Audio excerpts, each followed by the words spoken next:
My grandmother's old wool socks were my good luck charm when I landed in the United States. 1,200 kilometers from Novosibirsk, Russia, wearing everything I owned, carrying 2 suitcases and $4,000 in savings. The New York skyline looked nothing like our small Siberian town, sharp, electric, unforgiving. My economics degree from Novosibirsk State University meant little in Manhattan. I spoke functional English, learned from Soviet-era textbooks and Hollywood movies.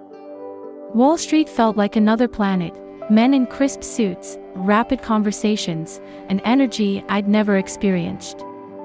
The first 6 months broke me. I worked nights as a waitress, mornings applying to finance jobs. Rent in Brooklyn was $1,200 a month. My savings dwindled fast. I remember counting quarters for subway fare, wearing my one blazer to every interview.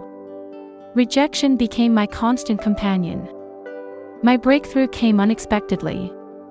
A Russian-speaking manager at a small investment firm saw potential beyond my accent. "You're persistent," he told me during my interview. The starting salary was $38,000, barely enough to survive, but a foothold in the financial world. I learned quickly. Wall Street doesn't care where you're from, only what you can do. I studied financial reports during lunch breaks. Practiced presentations in front of my tiny apartment mirror. My colleagues spoke fast, used idioms I didn't understand. I'd go home and research every term. "You're not just competing with Americans," my first mentor said. "You're competing with everyone who wants this job." Those words burned into my memory. I worked harder than anyone, weekends, holidays, late nights. My English improved. My confidence grew. 5 years in, I was managing portfolios worth millions. The same colleagues who once spoke over me now sought my advice. My Russian background became an asset, understanding emerging markets, reading between economic lines. I'd gone from counting quarters to analyzing global financial trends. The real victory wasn't my salary, which reached $250,000 by my 10th year, but the impact I could create. I started mentoring immigrant women in finance.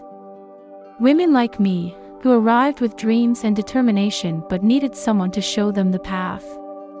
My program, Bridge to Wall Street, has helped 127 immigrant women secure finance jobs. We meet in community centers, coffee shops. I teach them more than spreadsheets, I teach navigation. How to speak up in meetings. How to negotiate. How to turn an accent from a perceived weakness into a strength. My mother still lives in our small Siberian town. When I visit, I bring stories of New York.